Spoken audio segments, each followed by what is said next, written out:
All right, so why are we doing this? So we've had a lot of requests from community members recently and in the last bunch of years. I've been on the board for 4 years, and there's always discussion around dangerous play in like leagues, and I know it comes up on club teams constantly.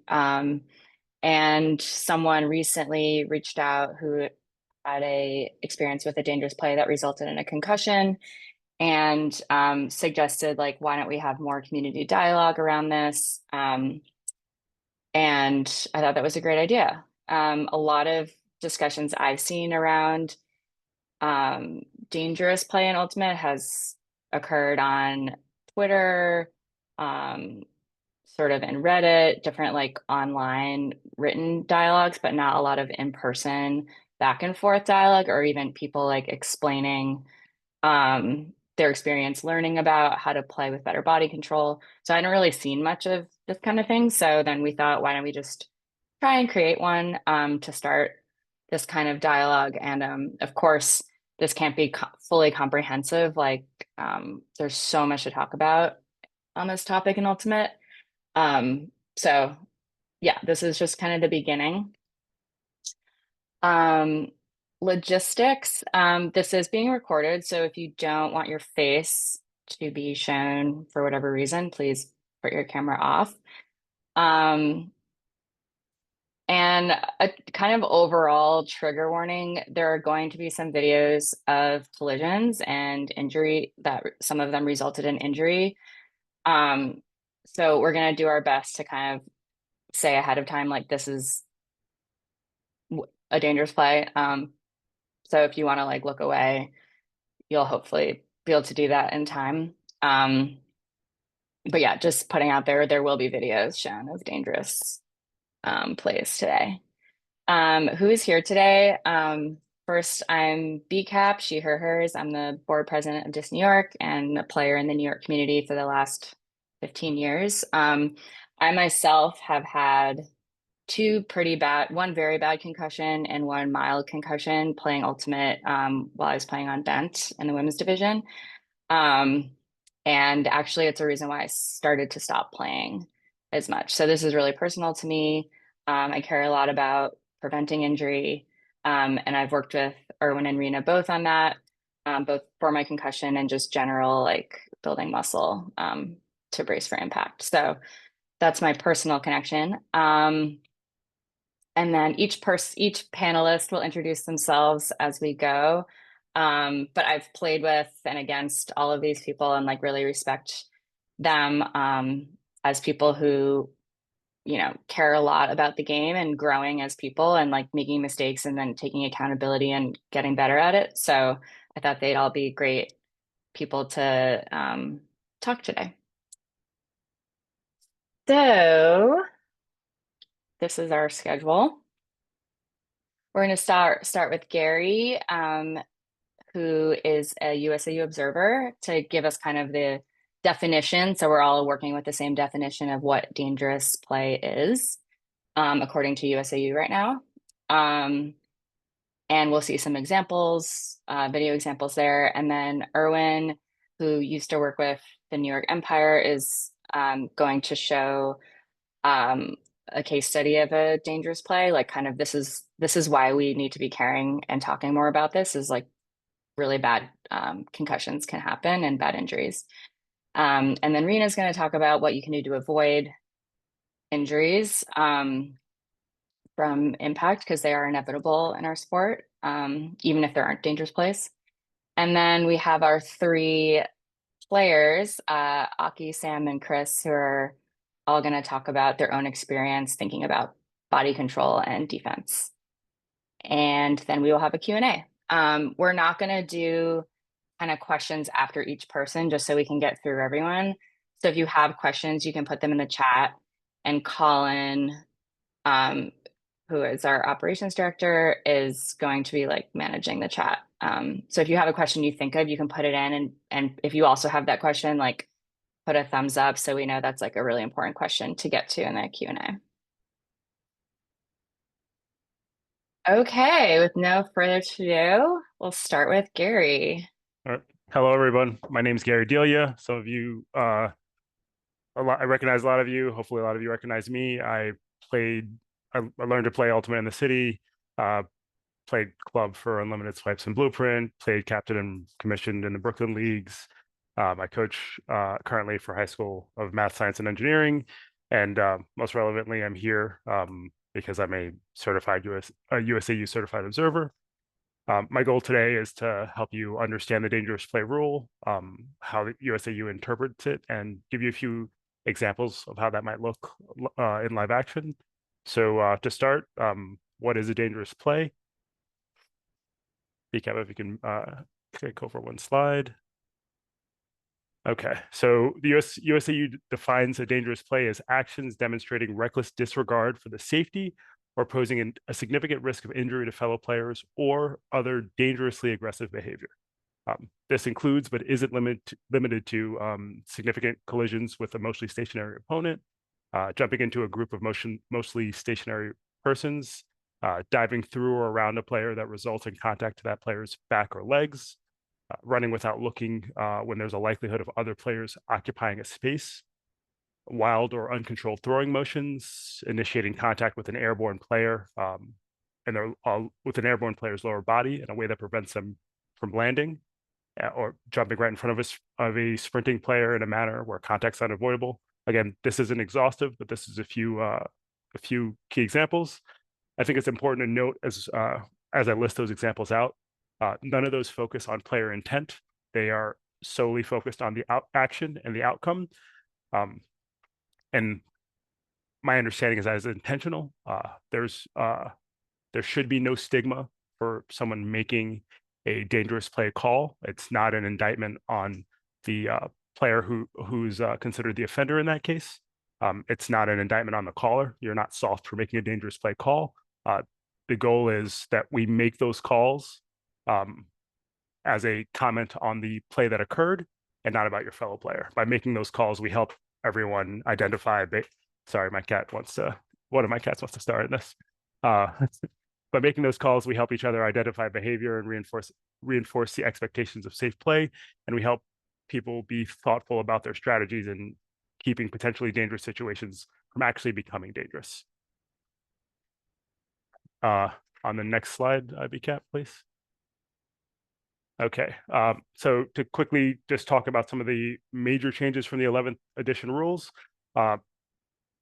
Dangerous play is considered a foul regardless of whether or when the disc arrives or contact occurs.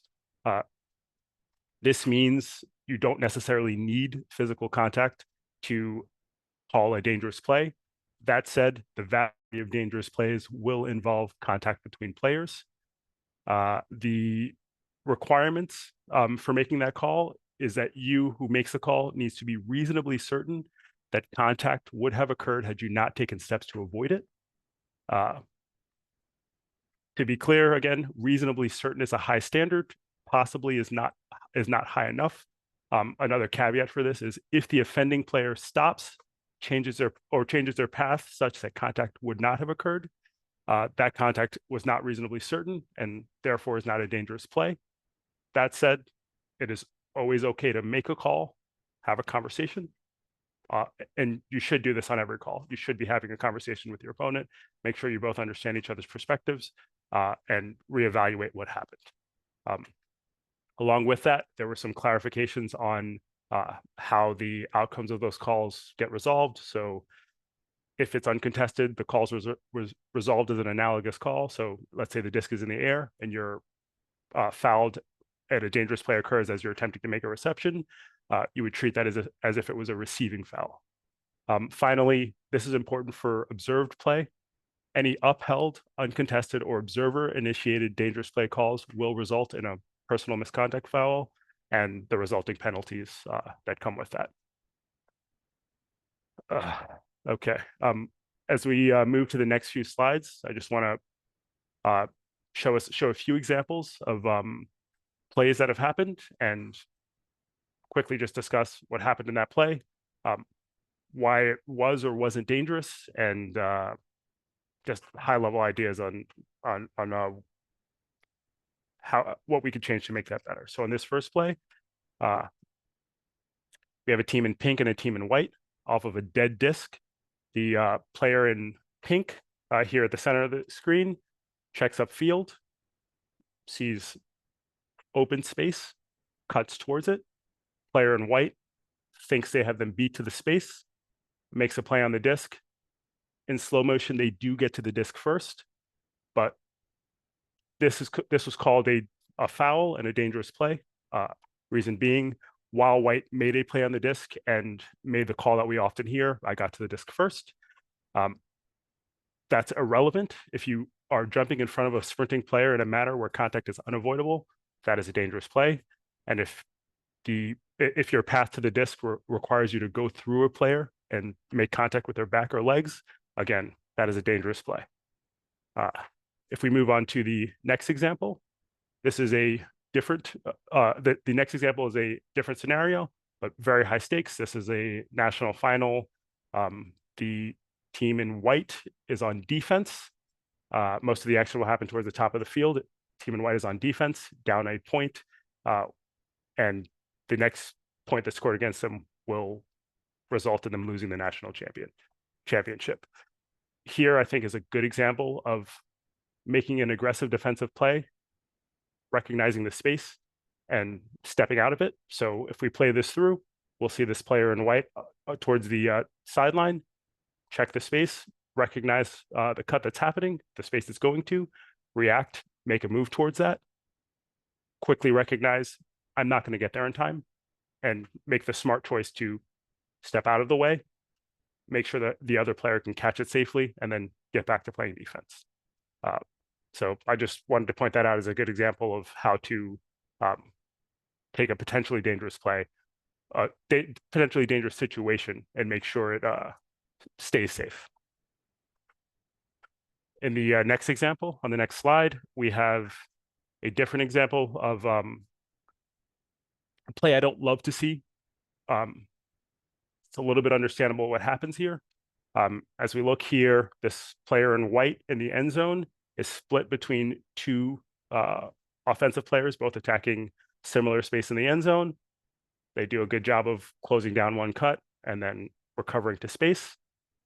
When the throw goes up, what they don't do a great job of is checking the space that they are entering in. They end up covering quite a bit of ground without looking. And as a result, when they make a play on the disc, they run into another player. I think this is a fairly, I don't want to say a fairly common play. Dangerous plays generally aren't common. They are not rare, but they're also not common. But this is something we'll see from time to time where a player travels and covers a lot of ground without necessarily doing a great job of checking their space. And this is one of the outcomes that can come from here, from this. So if we see here, the player covers about 20, 25 yards in about 6 seconds with only one very brief check to the space that they're entering. And as a result, there is very significant contact to a player in a space that they should have reasonably expected to be there, and also to that player's back. Not a thing we want to see. If you are trying to make a play on the disc, it's incredibly important to make sure you're completely aware of your surroundings, especially if you're covering space aggressively. If we move to the next slide, we have an example of a player on the break side attempting to poach a space where they're reasonably confident that the disc might come to. This is a fine thing to do on defense, but if we watch how it plays out, once the disc gets into the air, they lock in on the disc. They have a reasonably certain understanding of where that disc is going, and they were right on it, but they never looked upfield to actually see, hey, am I running blindly into a space that another player is likely to come in, and it ends in a pretty significant collision. So another example of, before you enter a space, you must do a good job of actually checking to make sure hey, if I'm entering this space, is it unoccupied? Am I able to make a play on a disc without putting another player in harm? Finally, this last example is a similar play that has a different outcome. This I think was a little bit controversial of a call at the time. Yada from USAU, from the USAU Observer Committee, did a pretty good job of explaining in an Ultiworld post what happened, why the call was made, and I'm going to read that as this goes through. So as we'll see here, the disc gets centered, for lack of a better term. Similar play here. The far player reads the play, makes a run towards the disc, well ahead of the offensive player entering that location. But they take a look and they recognize that the offensive player's movement in the cutting lane will probably end in a collision, and they do a reasonably good job at decelerating early, changing their direction away from the offensive player, and abandoning their play on the disc. Now, while the offensive player was startled and did change their direction to avoid contact, to attempt to avoid contact, and in that moment drop the disc, this was not considered a dangerous play, because in this particular play, both the offensive player and the defensive player have similar viewing angles of each other. Both have the same obligation to avoid contact. This is a good reminder that just because you're on offense, you're not entitled to a space. You are not entitled. You're not entitled to be given a free path anywhere. You do have to look where you're going and avoid contact at all times. And finally, the offensive player did not have to stop or bail out of the play due to a dangerous behavior by the defensive player.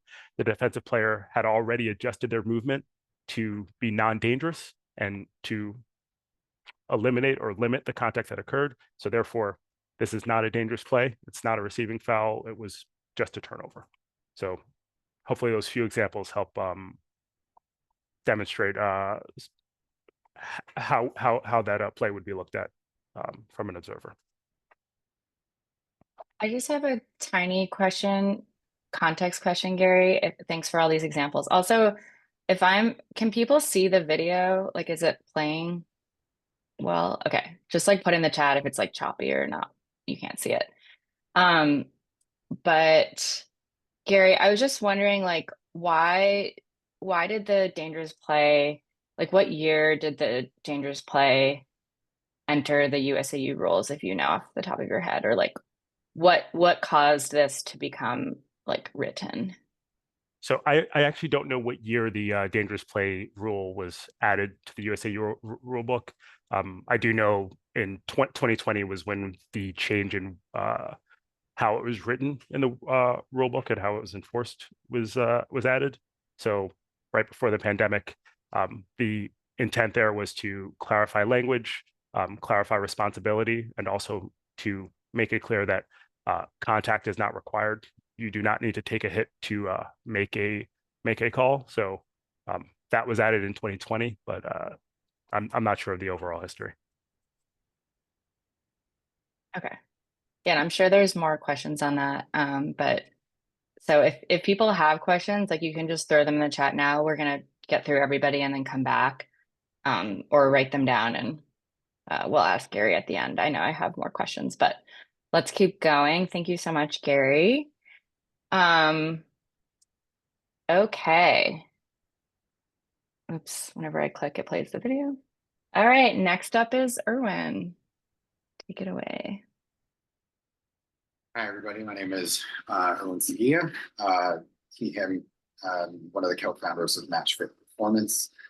Today, I'm going to present very quickly on a case study of a dangerous play that resulted in hospitalization and surgical intervention, and very briefly, their subsequent return to performance. Go to the next slide. There's a trigger warning. There's a significant injury here. This resulted in a head injury. So if this is uncomfortable, just your heads up.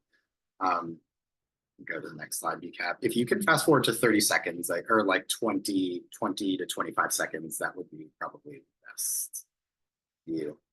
So this is actually from a AUDL UFA regular season game against DC. So the disc comes up onto the right side. It's centered here. It gets centered to Jack Williams after this play. So we're focused on that player that just released the disc. His name is Elliot Lee. Elliot makes this streaking cut for a short up line, and this defender on the short end comes up off to poach on Elliot's blind side, resulting in the contacts. And so you can, if you want to move it to like 30, that'll be a better view and just better time for. Yeah, right there is good.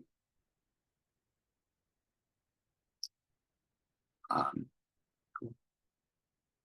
So as Elliot comes across the field, number 78 comes up, poaches off their defender, and while Elliot is focused on the disc, here's right before the initial contact. Elliot is unaware of the player's presence here, which results in the contact. We can go to the next slide.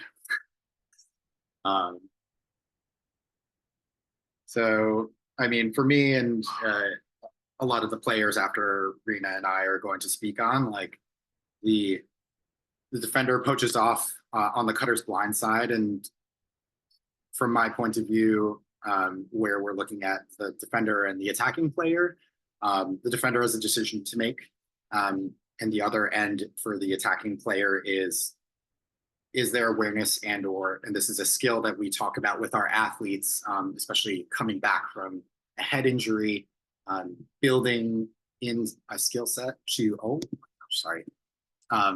building into the skill set, shoulder checking, which is a very, I believe, underrated skill for field players to be able to be aware of your position in order to make better decisions on and or off the disc.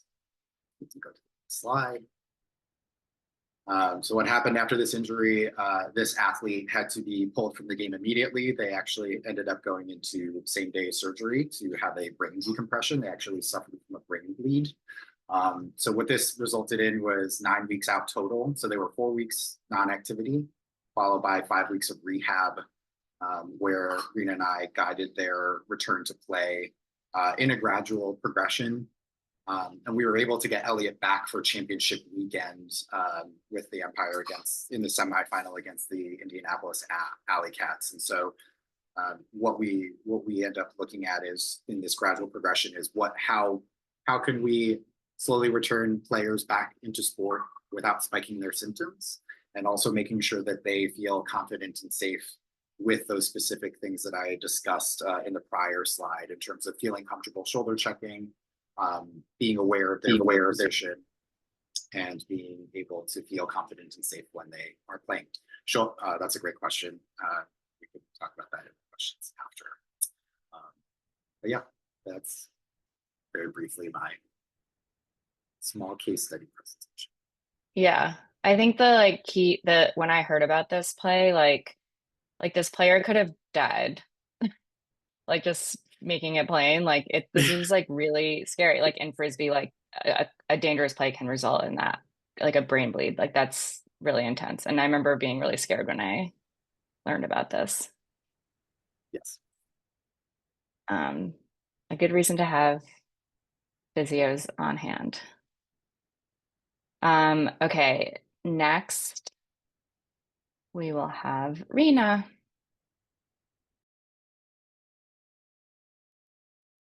Hi, everybody. My name is Rena. I'm the other half of Match Fit Performance. I don't think this was discussed in the beginning, but Erwin and I are both physical therapists. We serve as physios on the sideline for a lot of Ultimate.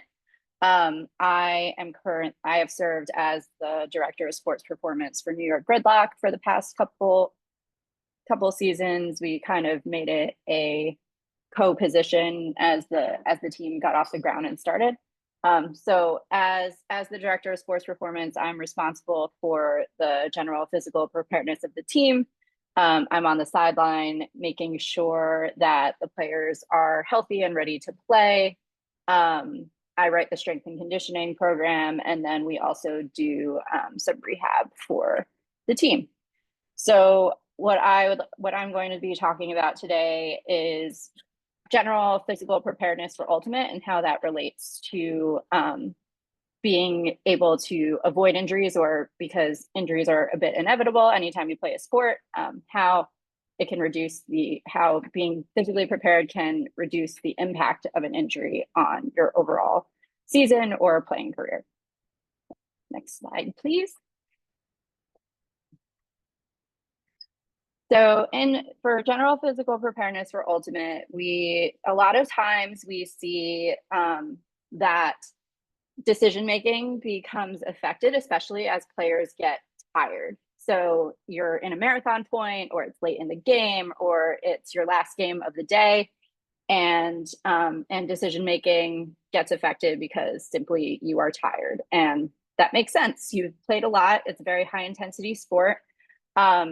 So one of the key things that we try to instill with our athletes is to have a good level cardiovascular base.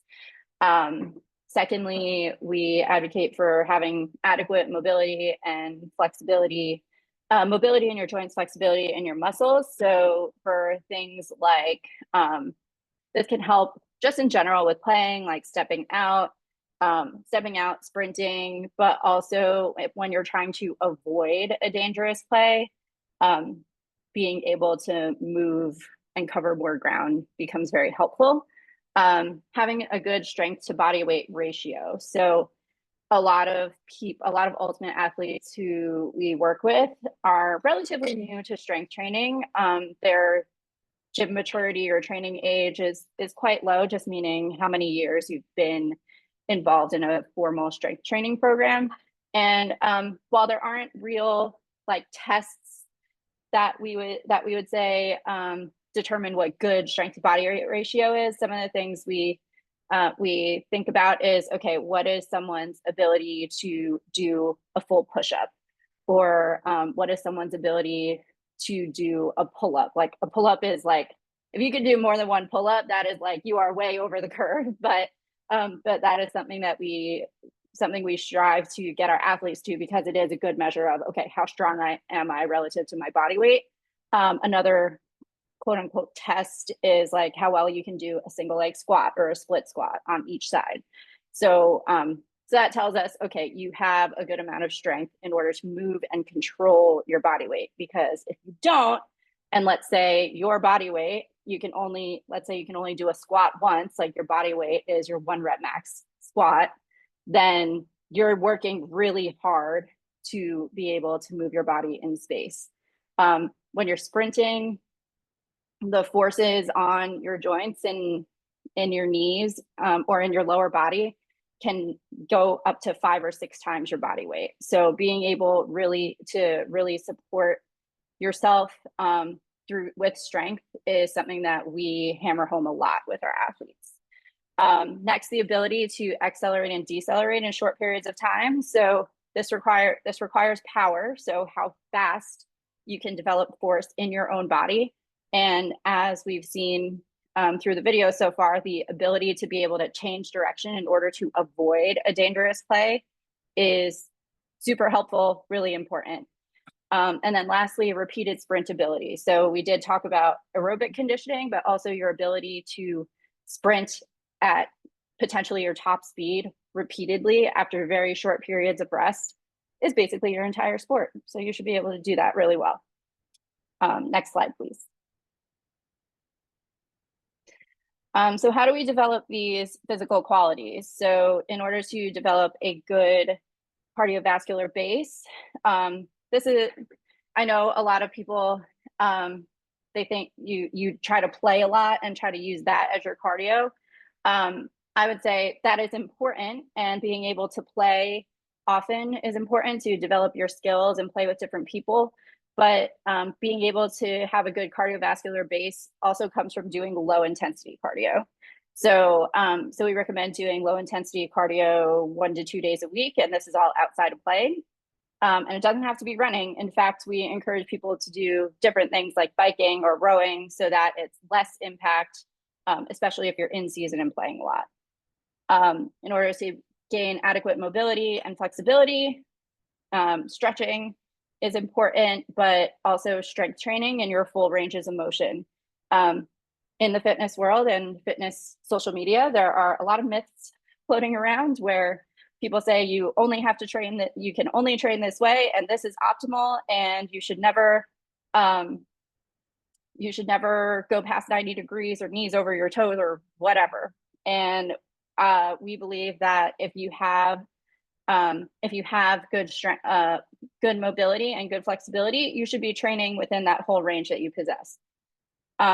I talked a little bit about good strength to body weight ratio. This is also achieved through specific strength training, your ability to accelerate and decelerate in short periods of time, which requires power.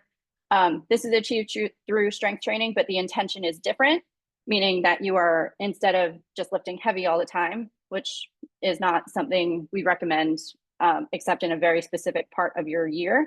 To develop power, you have to move moderate weight fast, and then work on your tolerance for plyometrics.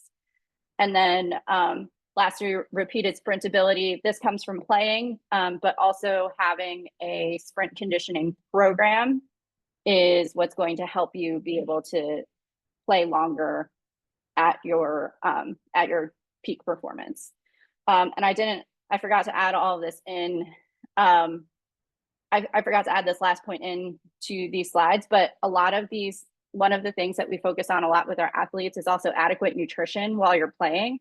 A lot of times when we've worked with ultimate athletes, they usually don't eat during tournaments because they're afraid that it's going to give them a tummy ache or they're afraid that it's going to make them slower. But we do a lot of work trying to figure out what foods can be eaten during games, during tournaments, so that, again, your muscles are able to use that fuel to continue playing, but also that brain fog doesn't happen.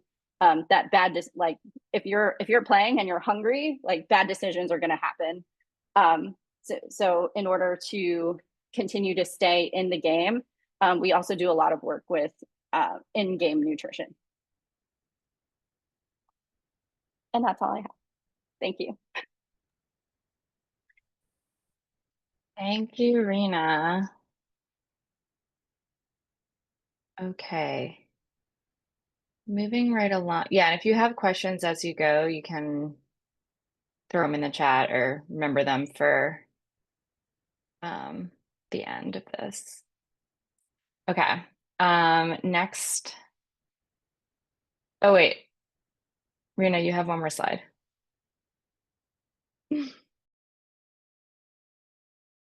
Oh, whoops, sorry. Impact of all of these things. So how does training reduce your risk of injury? So strength training increases the resilience of your connective tissue. So your connective tissue is basically your entire body. Muscles, tendons, ligaments, your bones, your brain, your neurons are all connective tissue. And so by training them, you increase your ability to sustain impact. So whether that's a collision or collision with the ground from laying out, or potential collision. I know there have been a lot of ACL injuries recently, but potentially collision with the knee. If you're training good range of motion, there's a possibility that collision with the knee may not result in specifically an ACL injury. Cardiovascular and sprint conditioning training decreases the amount of time you need to recover between each cut while you're playing a point and between every point that you play. If you do get injured, having good physical preparedness before your injury can shorten your timeout from playing. So it decreases your recovery time. You're able to get back to playing faster.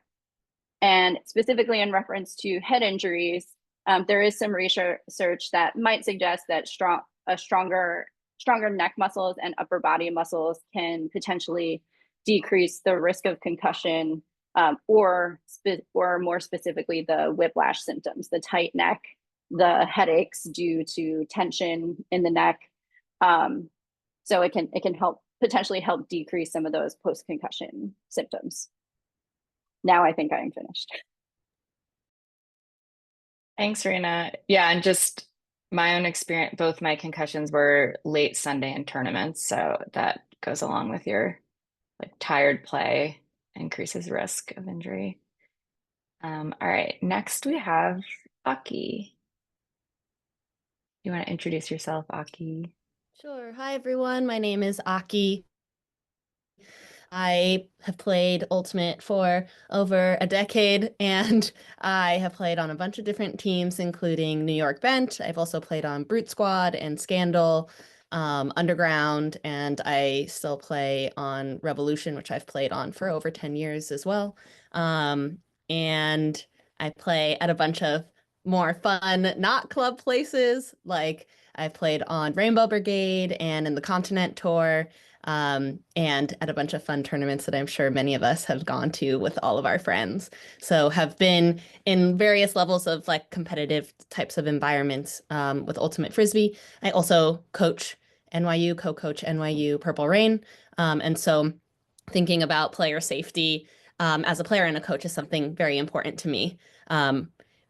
Talking maybe about this, I think there's a big gray area between safe plays and dangerous plays where it's like, sort of, how do you make them the safest in order to avoid the dangerous plays? There's sort of this gray area of people trying their best to make safe plays and sometimes getting really clean safe plays and sometimes not as clean, not quite dangerous plays. And there's this big gray area in between. And so I want to talk about for layout Ds in particular, which can lead to a high risk of player contact. How do you get layout Ds as safely and cleanly as possible? So the next slide, if you want to get excited about how to get clean layout blocks, this is the right session for you. And I think that there are 3 key things to think about to play as safe as possible. I think as BCAP said, like, especially when you're making big plays, it is possible that contact is going to occur and you just always want to be on the safest side possible. And so I think 3 important things to help do that are first, in the next slide, focusing on taking the inside lane when you're trying to make a layout D. So these next clips in the 3 steps are all at 50% speed, so things are going to probably look much worse and much more awkward than they did in real time. But as you can see here, I'm playing against Ali Wallace on Scandal, and I am on the outside of Ali's shoulder. And so there's absolutely no way that I can make a layout D or a play safely. I have to bid through Ali if I'm going to make a play. So if that is the case, don't make a layout D. This is a fail of like, this is not a good opportunity to make a layout D. Whenever you're on the outside lane, it is not a safe play to make a layout D because it would require you to go through the person. So take the inside lane. Don't be like me in this example. The next example has some contact because a really important and challenging thing to do is making your angle of layout more acute than the person who you're covering. So in this clip, I'm covering someone on Phoenix, and we are running parallel to each other, but that person turns towards the reception, and my layout is on the original parallel line we had, which means as they turn to make that catch, I end up colliding with them, or I landed in front of them and they actually jump over my hand and landed on my hand. So I got injured from this play because I failed to take a more acute angle and created a potentially dangerous situation with this player. So it's really important when you're making the layout D that like being parallel is insufficient. You need to sort of take a more acute angle, an angle that maximizes avoiding contact with the other person, which again, I failed to do here and led to, thankfully this other player was fine and it was my hand that got stepped on because the person was trying to avoid, we were both trying to avoid the contact with each other. So this one is like incredibly challenging to do and probably one of the most important things. And I think thinking about Gary's points around the actual rule and how it's important for both the offense and the defense to avoid contact. Like even though this offender is turning into a lane that I am running parallel into because I'm late to the space, because I'm behind the person, it's also probably, I would say more the onus is on me to avoid the contact by making my layout more acute to avoid that player even better.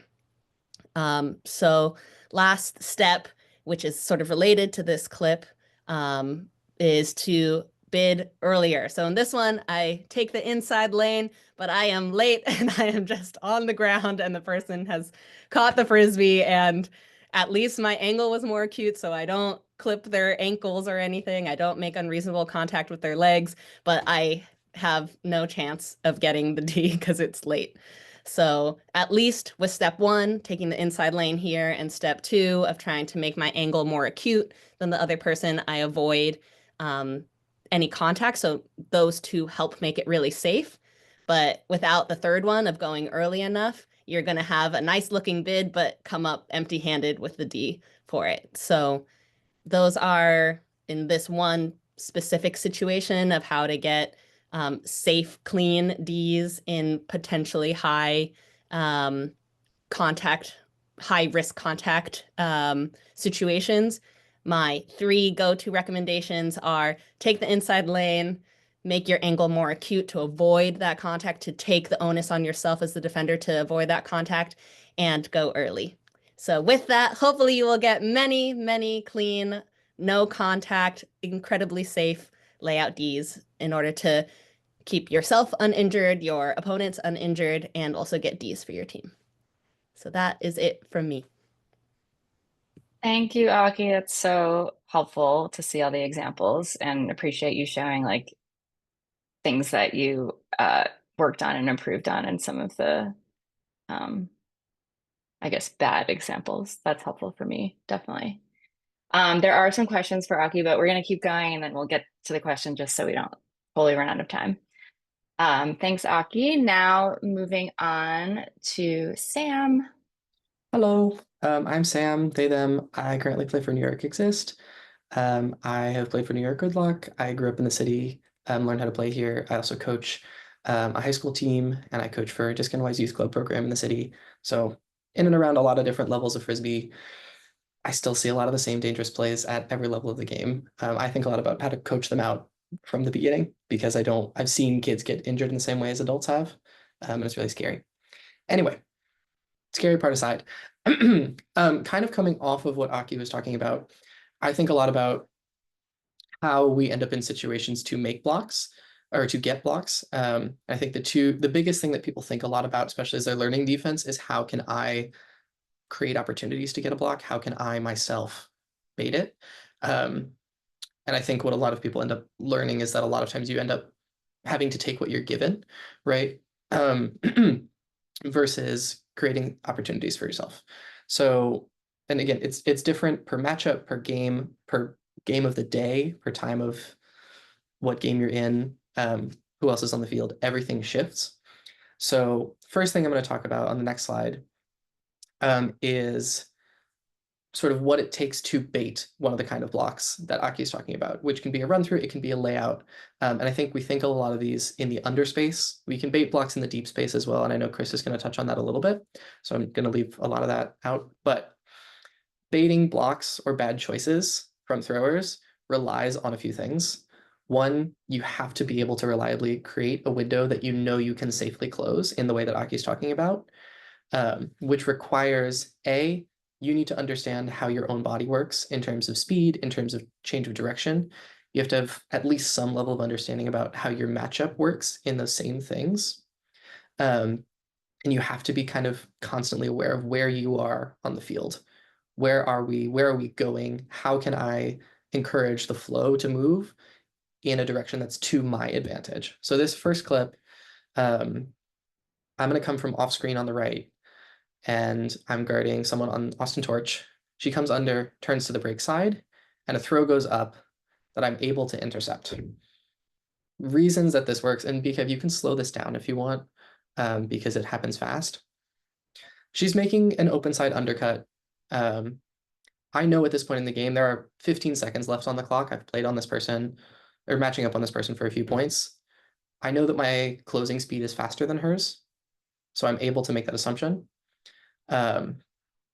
Which means I'm trying to, in this case, create an opportunity where I can have exactly this look.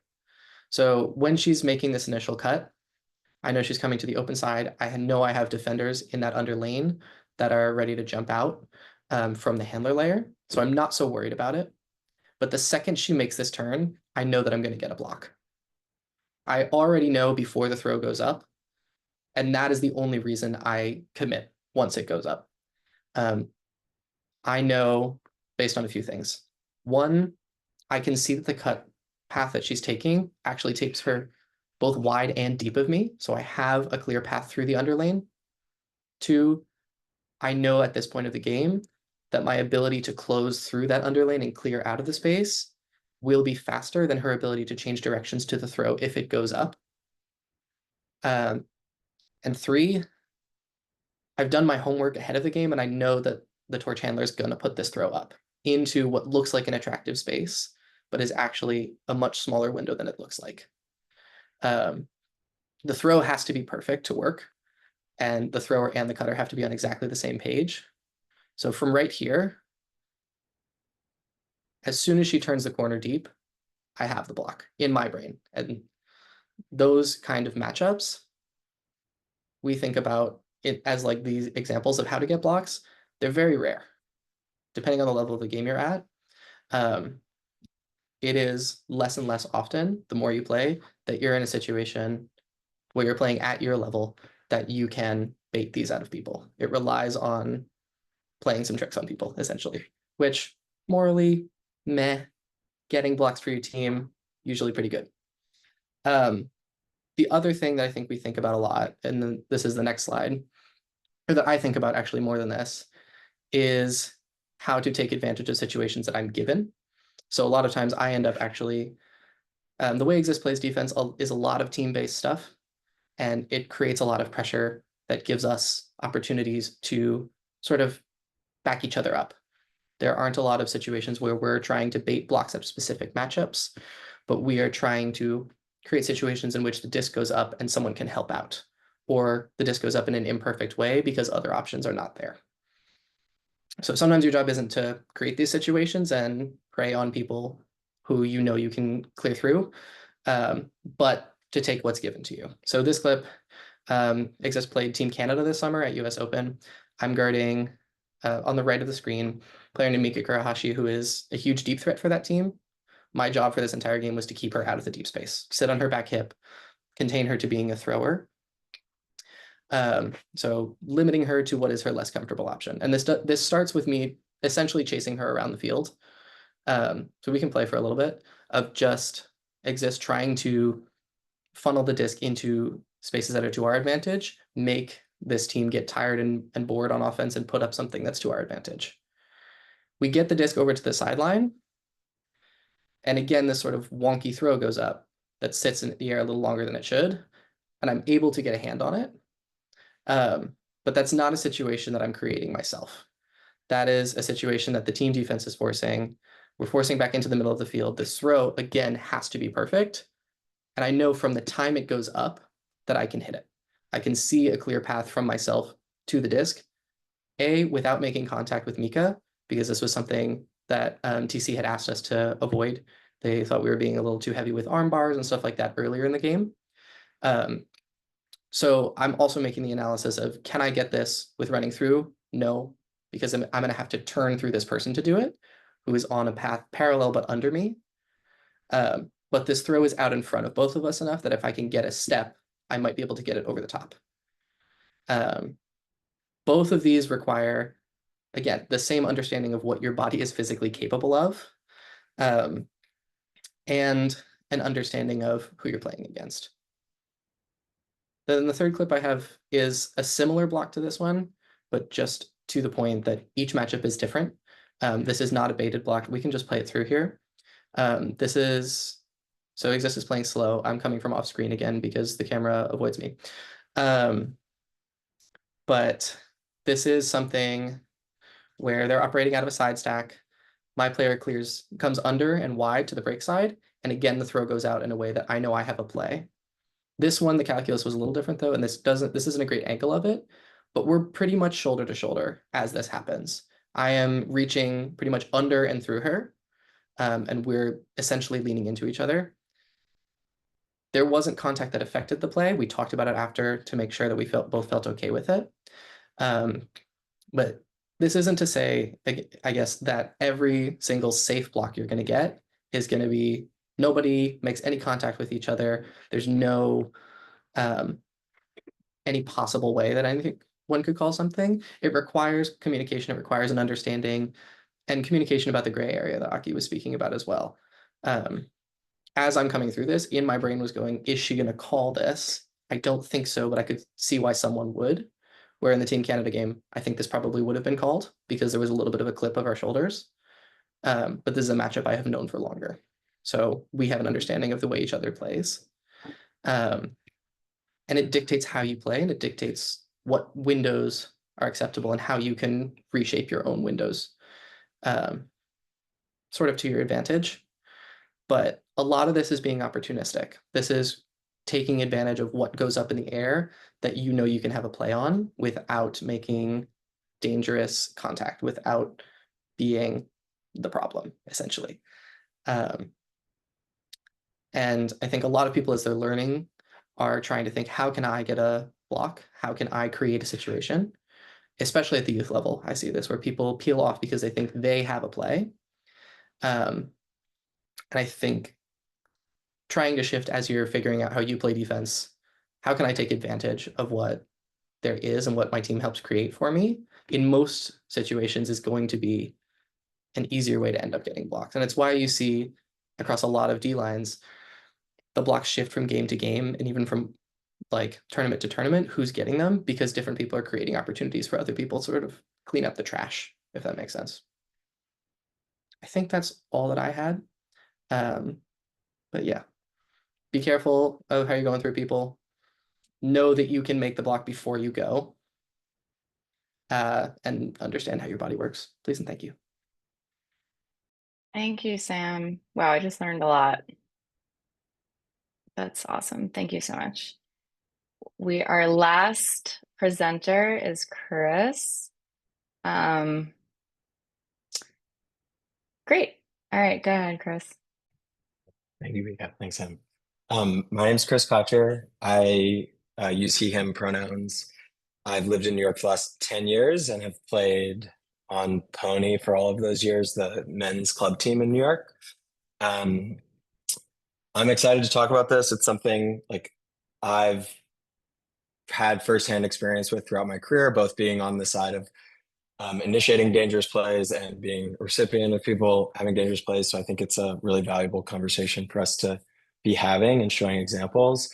I'll show a couple examples and I'll talk about kind of how I think about playing defense while being safe, and also how I think about body control and ways to potentially improve that.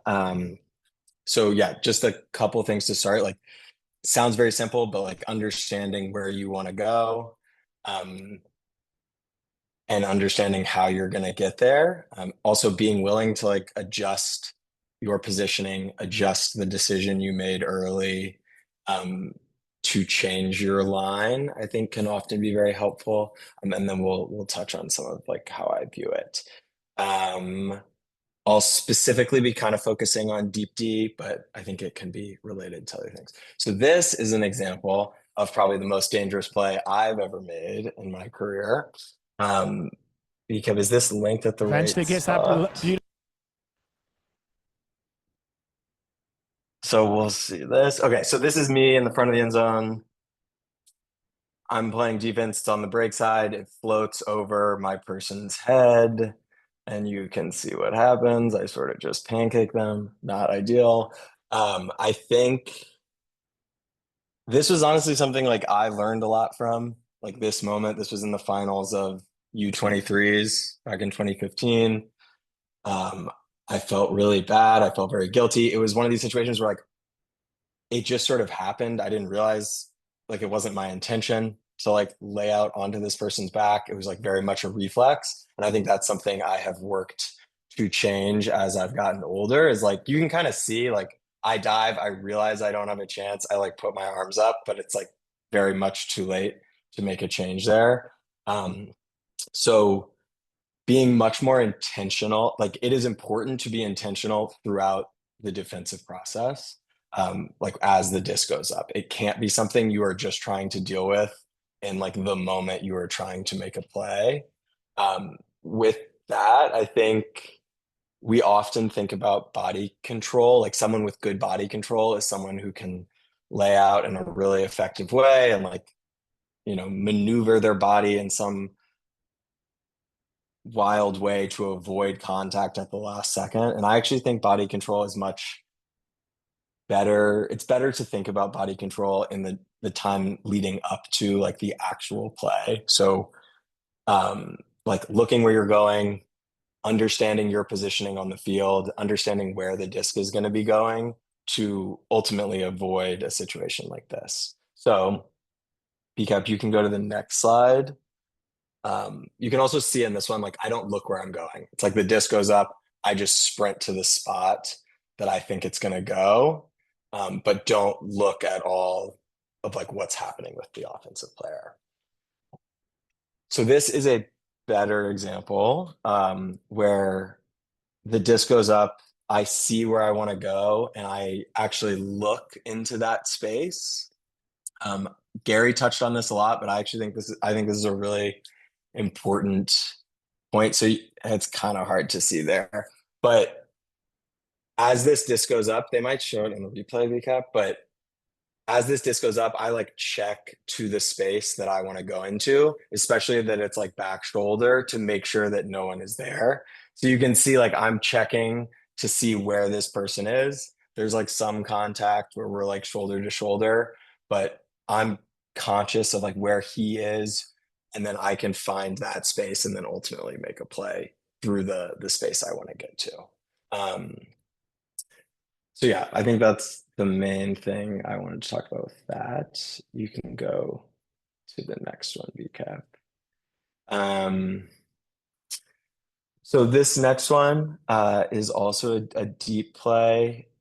I think this touches a lot on what Sam was talking about, is like understanding where you are in the field, understanding what your opponent wants to do can be a really effective way to play safe defense. On this play, like you'll see in a second, I come under, we're playing North Carolina. They like to throw these like same third hucks. So I'm pretty conscious that this is a possibility of like what's going to happen. Eric Taylor, who I'm guarding, does a pretty good job of getting position. And I don't really have a chance to like win that position, but I'm able to use my vertical space to go up and then like make a play with my hand rather than pushing through with my body.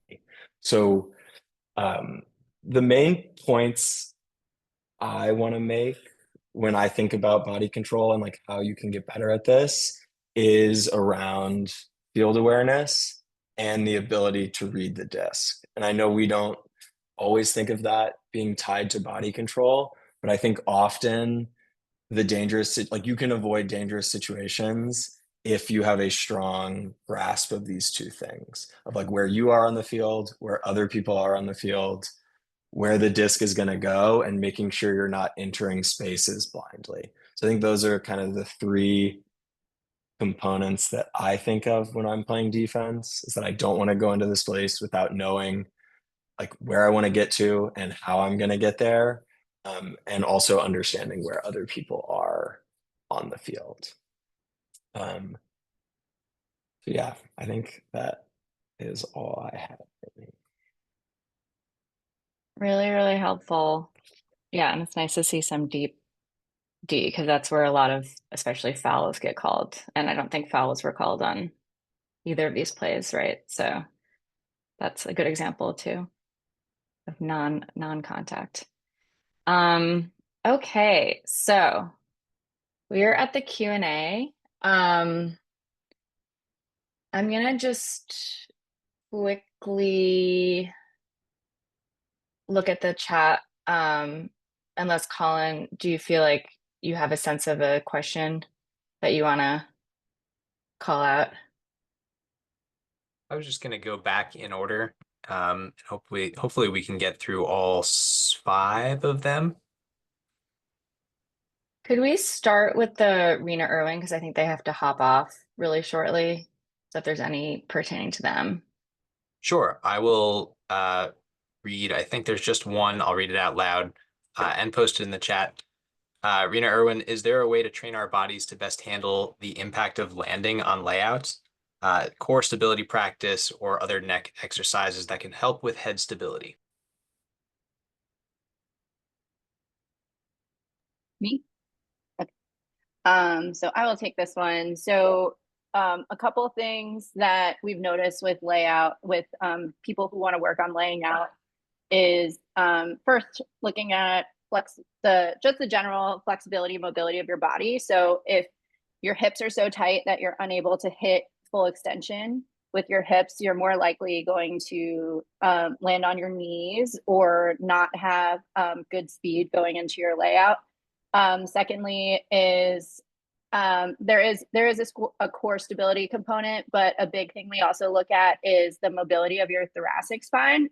So as you lay out, you're trying to land kind of more on your chest area and you're sliding forward. And so where we've seen a lot of injuries, not necessarily dangerous plays, but just injuries in general from laying out are people who can't get full extension of their shoulders. So getting arm like close to your, pretty close to your ear or behind. So they end up landing on their elbows and sliding on their elbows, or because they can't get full extension, they land really hard on their chest. And then there's this kind of whiplash action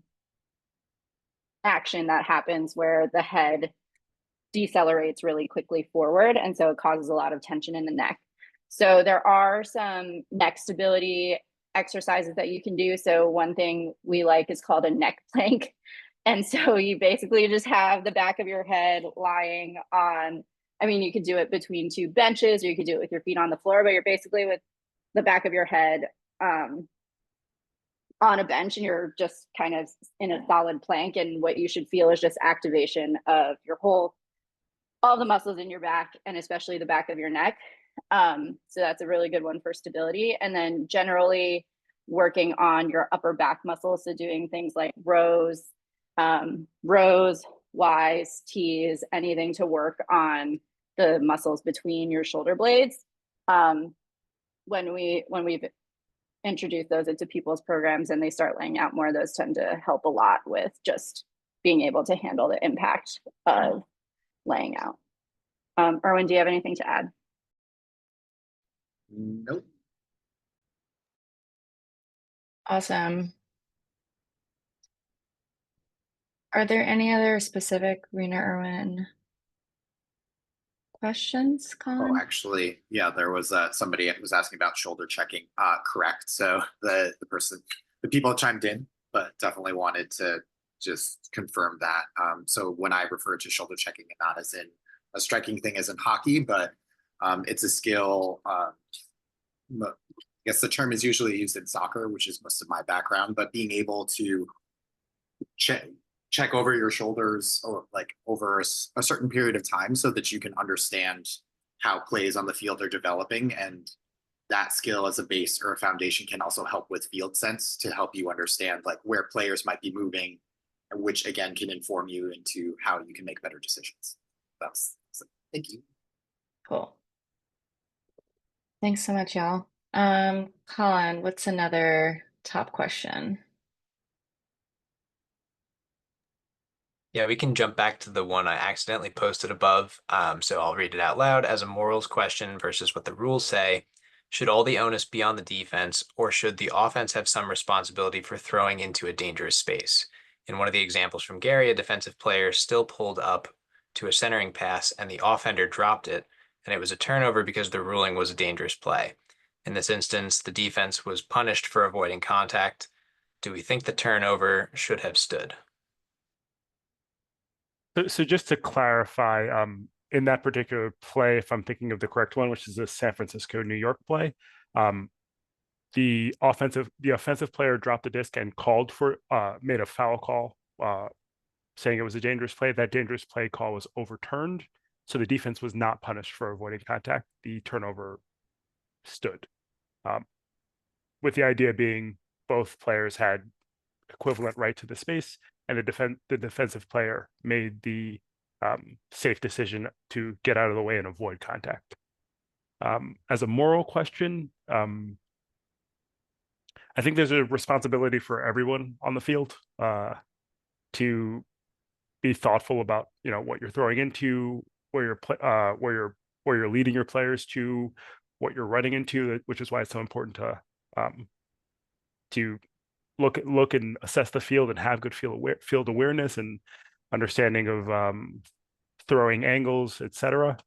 Also very important as a cutter to know, hey, if I'm coming into a space, am I able to get to that space safely as well? I don't know if that fully answers the question, but hopefully. I also think that the idea that a thrower is responsible for what happens downfield is, to me, generally doesn't hold water. Unless it's a very close situation where there's some throwing motion or something that like leads to a play directly in front of the thrower that involves their body. Throwing downfield does not have any effect on what a defender or offender does to make a play on the disc. So I think like the thing that people bring up in a lot of Discord or Reddit discussions, a lot of like, well, the thrower shouldn't have thrown that, maybe the dangerous plays on them, always kind of infuriates me. Just because, like, I think to what Gary said, and also to what I think Sam Shapiro posted in the chat, there's an onus on everyone on the field. Even if the thrower doesn't put that up, what happens downfield can happen. Even if the thrower puts up a perfect throw, there can still be a dangerous play because it happened that way. Someone takes a turn or makes a choice that results in something dangerous.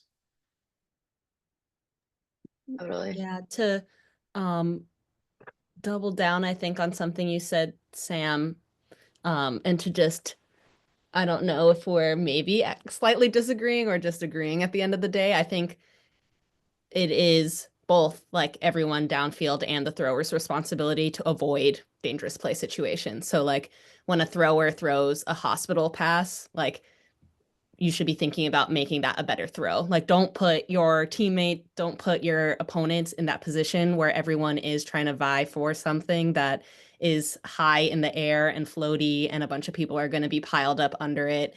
And that situation is probably, with our competitive nature, going to generate some, I think as someone said, some game of chicken, basically, to see who's going to pull up first. And that's not a helpful thing to do for your own teammates or for the people you're playing against. And similarly, like everyone downfield is responsible for avoiding those situations as well. So I think everyone has to play their part in avoiding contact. And I will say, in my opinion, I've had conversations as someone who primarily plays D-line that it is my responsibility as a defender to be even more conscientious about avoiding contact. I will also say, as a player of color, I'm Black and Japanese American, I feel like a sense of hypervisibility in avoiding contact because I don't want people to make assumptions about people who look like me or people like me being too aggressive.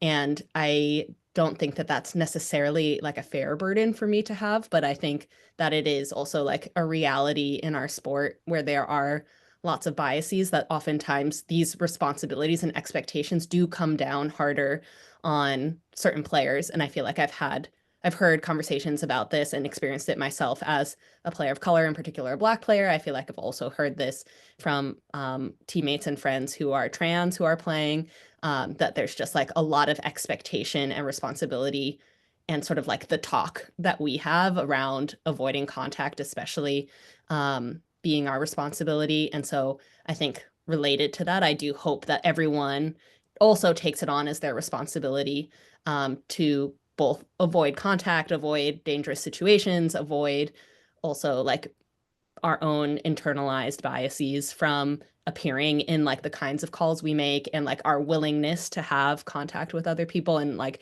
our assumptions around whose responsibility it is to avoid that contact.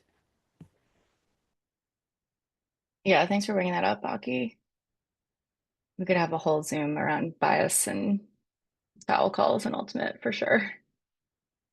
So Gary, around that same place, someone else, Rusty, mentioned Rusty, did your question get answered? Isn't it dangerous? Is there another call here that could be made, or is it the defense basically allowed to play chicken and scare the offense out of making a catch? So the premise there, I think, is a premise that I don't like, and my understanding of the rules is that the rules committee also doesn't like. There is the understanding in I shouldn't even say understanding. The rules in USAU play are that spirit of the game is important, and it is assumed that no player is going to intentionally violate the rules, and as a result, there are no harsh penalties for infractions like that. We're generally expected to assume good intent from our opponents, and they should do the same for us. So really, there shouldn't be the expectation that the opponent is playing chicken or we're playing chicken. Related to this, I think someone also asked if, which feels similar to me, if two players are running at the disc at a relatively similar speed from different angles, who has right to the space? Similarly, as the rules say it, both have right to go to open space, but both have a responsibility to avoid a contact or collision. So it's not as if one person, whether your offense or defense, is more or less right. It's always a confluence of factors. Your ability to see the other player, to recognize what's happening. Really, if the contact is inevitable, both players are responsible to stop and not let that happen.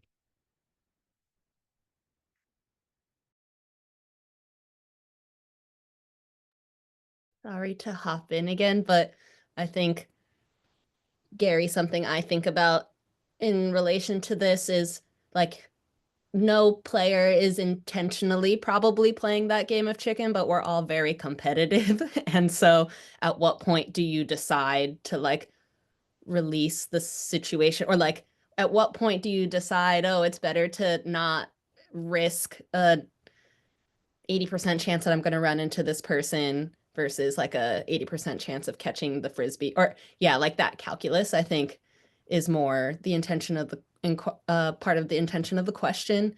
And to me, I have to admit I haven't made these decisions correctly all the time. And I try my best to be like, I would rather win a game without anyone getting hurt than win a game and either I or someone else gets hurt.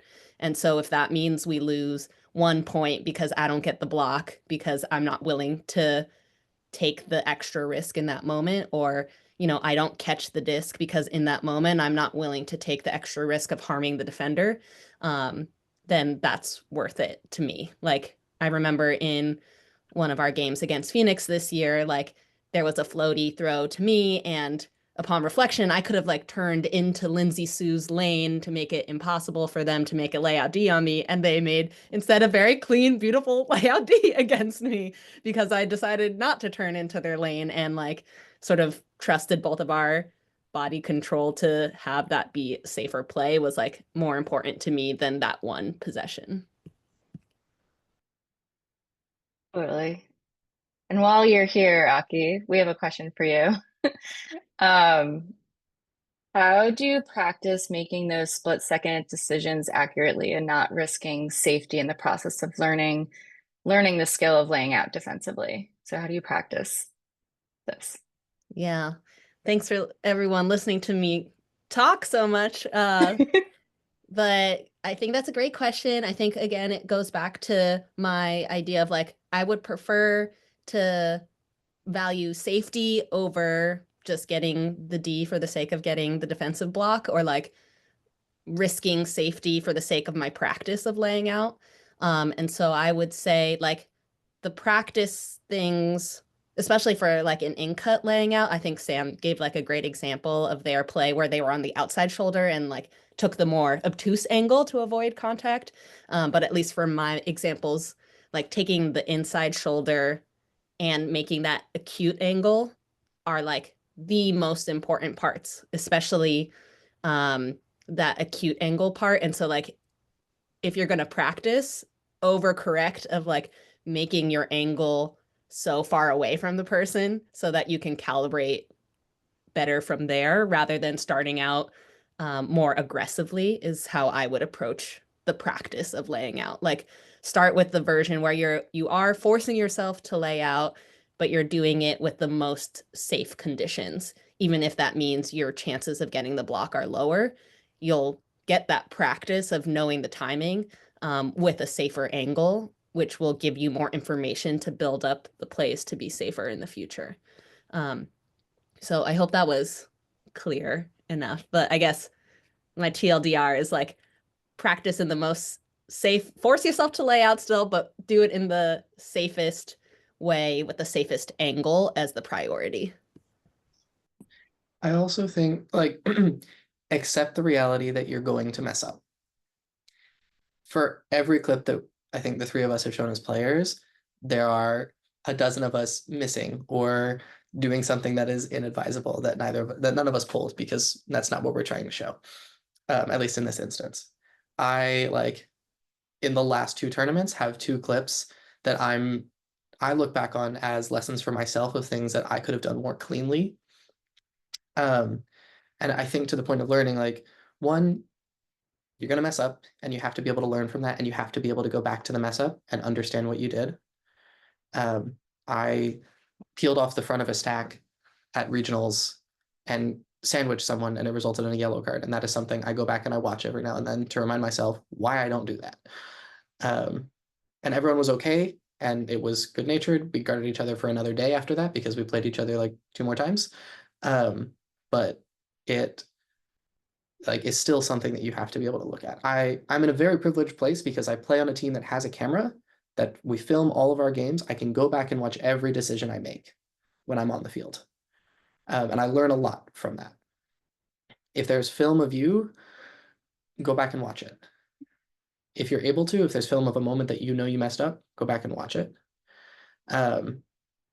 But like, I think about it a lot because it's happened to me as well. In college, someone did that same thing to me. They peeled off the front of a stack and I ended up in the hospital because I'd been knocked out on the field. It's a reality of mistakes are going to happen. There's going to be an understanding about it. You can learn from them. And sometimes the calculus becomes unconscious to some degree, but in the back of my brain, every time a throw goes up that I'm close to, I ask the question, can I make a play?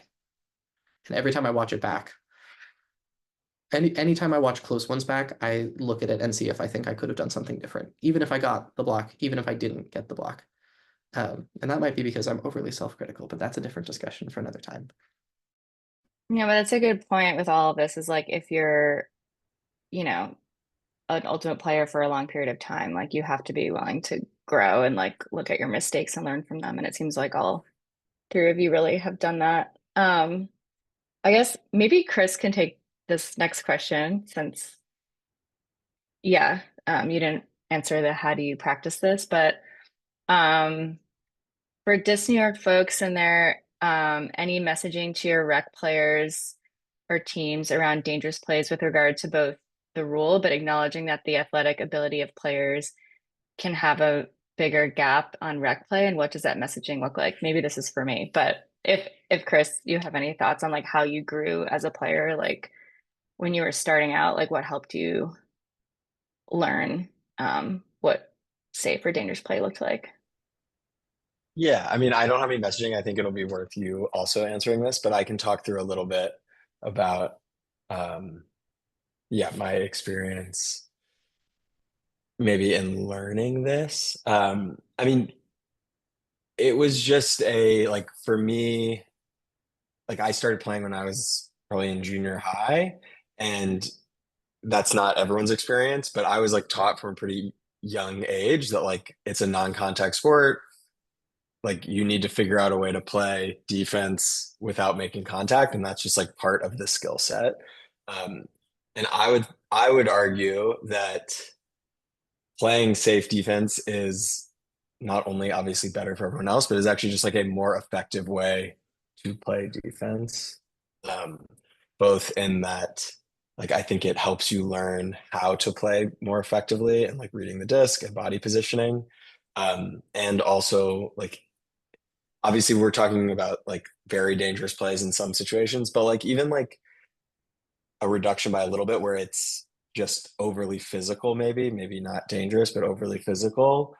Often there's a resulting foul call, and like that is a um, less effective way to play defense. So it's like a little bit of a different way of thinking about it. That's like maybe a little overly competitive, but I think there can be messaging that is like, this is actually this is not like you giving up something. This is you learning how to play and perform at a higher level than you would be if you rely on, just sprinting into spaces blindly or diving through people's back or tripping people when they're going deep. Because like the ultimate outcome of that is a foul call and they get the disc. So like if you are trying to get better and improve, like learning how to play safe defense is the only way you're going to be able to play defense at a high level.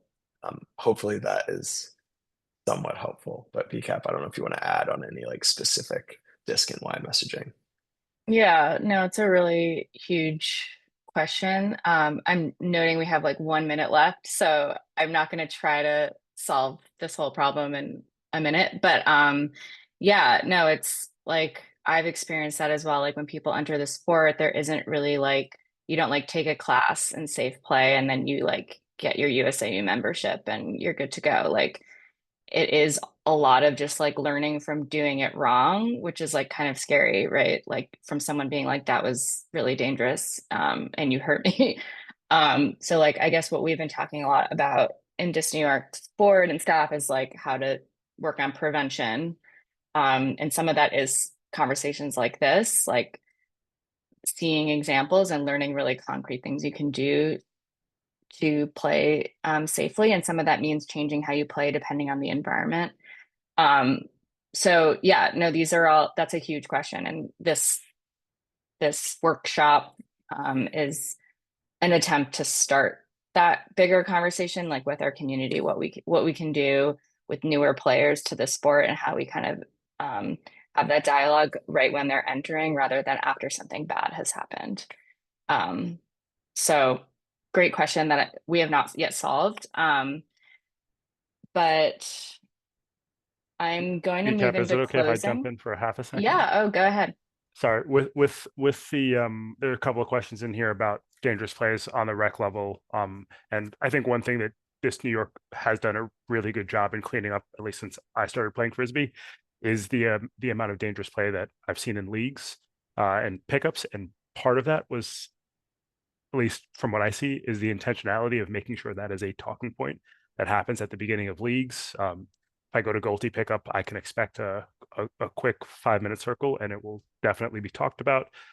It's something that I've seen captains pick up as a thing that they make sure that they talk to players about regularly. And I just wanted to point out that intentionality, I think, makes a big difference. And if that's something that we can trickle down to all of the playing opportunities, I think that can help. I'm going to tag this very, very quickly, and then I will let you speak, BCAP. At the youth level, and the National Ultimate Training Camp .c does this. There is pickup on day 1. If anyone there, every time a group arrives at that pickup, we bring them in and we explain what the dangerous play situation looks like. We have a whole day where we talk about them in the morning. But most importantly, if we see a dangerous play, that person has to sit out a couple points and we have a chat with them. It has to be a call in and a conversation that is ongoing as people are coaching and learning the sport. But yeah, to Gary's point, it happens at most of our pickups where every time, every week, even if the same group of people is there, we talk about it again. And I think it has reduced a lot. And Alexia, to your point about mixed play, I'm happy to talk about that offline. If you want to shoot me an email, I can give you that.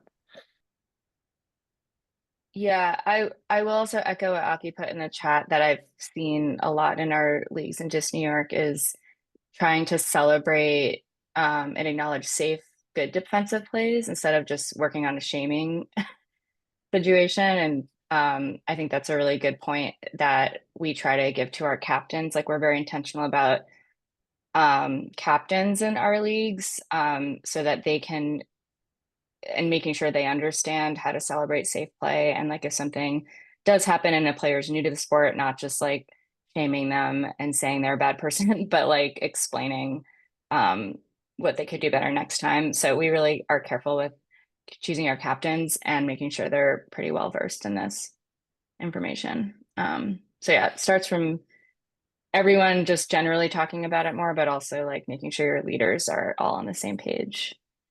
So we're gonna close. There were way more amazing questions, and I'm so happy that we ran out of time because that means that this is important and helpful. So that makes me really happy. I'm gonna send a follow-up email with everyone who registered, and that'll have some resources from DiscNY or elsewhere that I've come across around safe play, some things that we send out to our leagues ahead of time. If you have ideas about like, oh, this was a helpful workshop, this wasn't helpful, or like this is what I want to see next, definitely email me. And I know some people aren't from New York here, but we do have some town halls coming up. And we're posting them everywhere. They're on the website and then our link tree, but you can come and start having dialogue about what changes you want to see around safe play or anything else. So hope you can come to those. Thank you for everyone for coming out and appreciate all the thoughtful questions and comments, and look out in your email for a recording of this if you want to rewatch anything or share with people. So thank you all. Have a good night.